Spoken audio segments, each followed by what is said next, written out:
আসসালামু আলাইকুম। কেমন আছেন আপনারা সবাই? আলহামদুলিল্লাহ। ভালো আছেন সবাই? আলহামদুলিল্লাহ। এখানে আসছেন লোক নাই 2000, কিন্তু সময় লাগছে প্রায় 10 মিনিটের কাছে। আপনারা এখানে কত লোক আছেন? 2000। এই লোক আছেন, এই সর্বোচ্চ সময় লাগার কথা 3 থেকে 4 মিনিট। কথা বুঝতে পারছেন? আপনারা যে সময় নিচ্ছেন তাতে হাইরাইট বিল্ডিং থেকে ম্যাক্সিমাম 15,000 লোক নেমে আসতে পারবে, এর থেকেও কম সময়ে। আমাদের একটা বড় খারাপ অভ্যাস এটা যে ফায়ার ডিল হইলে আমরা আস্তে ধীরে হেলে দুলে আসি, বুঝতে পারছেন? প্রকৃতভাবে যদি কোনো দুর্ঘটনা ঘটে সেক্ষেত্রে কিন্তু এত সময় থাকবে না, থাকবে তখন কিন্তু আবার কি করবেন, সামনে যে আছে তারে কিভাবে ফেলাই দিবেন, সামনের জনকে টপকে কিভাবে আগে যাবেন, তখন থাকবে ওই মানসিকতা। আপনারা যারা এখানে নামছেন আজকে, এখানে কে কে আছেন? ফায়ার সার্ভিসের নাম্বার আছে কার কার কাছে? ফায়ার সার্ভিসের নাম্বার হাত তোলেন। ফায়ার সার্ভিসের নাম্বার আছে কার কার কাছে? আগুন লাগলে অথবা কোনো দুর্ঘটনায় পতিত হলে কার কাছে চাইবেন সাহায্য? কার কাছে চাইবেন সাহায্য? ফায়ার সার্ভিসের কাছে বলতে হবে তো। ফায়ার সার্ভিসের কাছে সাহায্য চাইলে ফায়ার সার্ভিসের ফোন নাম্বার থাকা দরকার না? আপনারা জানেন আমাদের হটলাইন নাম্বার জানেন? 999 আমাদের হটলাইন নাম্বার না, এটা হচ্ছে জাতীয় জরুরি নাম্বার 999। 999 এর কাজ কি জানেন আপনারা? কি কাজ জানেন না? অনেকেই মনে হচ্ছে যে আজকে শুনছেন 999 এর কথা, তাই না?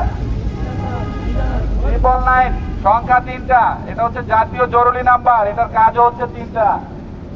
প্রথমত পুলিশের সেবা, দ্বিতীয় হচ্ছে ফায়ার সার্ভিস সিভিল ডিফেন্সের সেবা, তৃতীয় হচ্ছে অ্যাম্বুলেন্স সার্ভিস। কয়টা হইলো? 3টা জাতীয় জরুরি নাম্বার, টোল ফ্রি, তাই না? তবে এটাই ফোন দিলে কিছু সময় নষ্ট হবে। আপনি যেখানে অবস্থান করতেছেন ওটার পার্শ্ববর্তী যে ফায়ার স্টেশন আছে অথবা থানা কিংবা অ্যাম্বুলেন্স সার্ভিস সরাসরি যদি আপনারা ফোন করেন এখানে কিছু সময় বাঁচবে। এজন্য আমরা চেষ্টা করব সরাসরি ফোন করার জন্য। ফায়ার সার্ভিস সিভিল ডিফেন্সের হটলাইন নাম্বার হচ্ছে 102 102, এটা হচ্ছে আমাদের হটলাইন নাম্বার। কথা বুঝতে পারছেন? আচ্ছা, আগুন লাগলে কি করবেন? এই প্রতিষ্ঠানে যদি আগুন লাগে, আপনার সম্মুখে এরকম হয় আপনার পাশে আগুন লাগছে, তখন কি করবেন? কি করণীয় আপনার?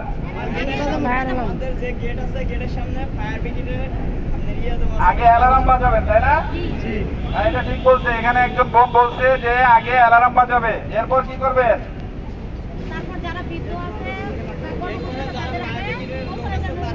অ্যালার্ম বাজাবো, এরপর হচ্ছে আমাদের কাজ, আমরা নিরাপদে বের হবো। তবে আরো কাজ আছে, যেটা হচ্ছে ইলেকট্রিক মেইন সুইচ কোথায় আছে এটা বন্ধ করতে হবে। এরপর আমরা ফায়ার সার্ভিসকে সংবাদ দিব।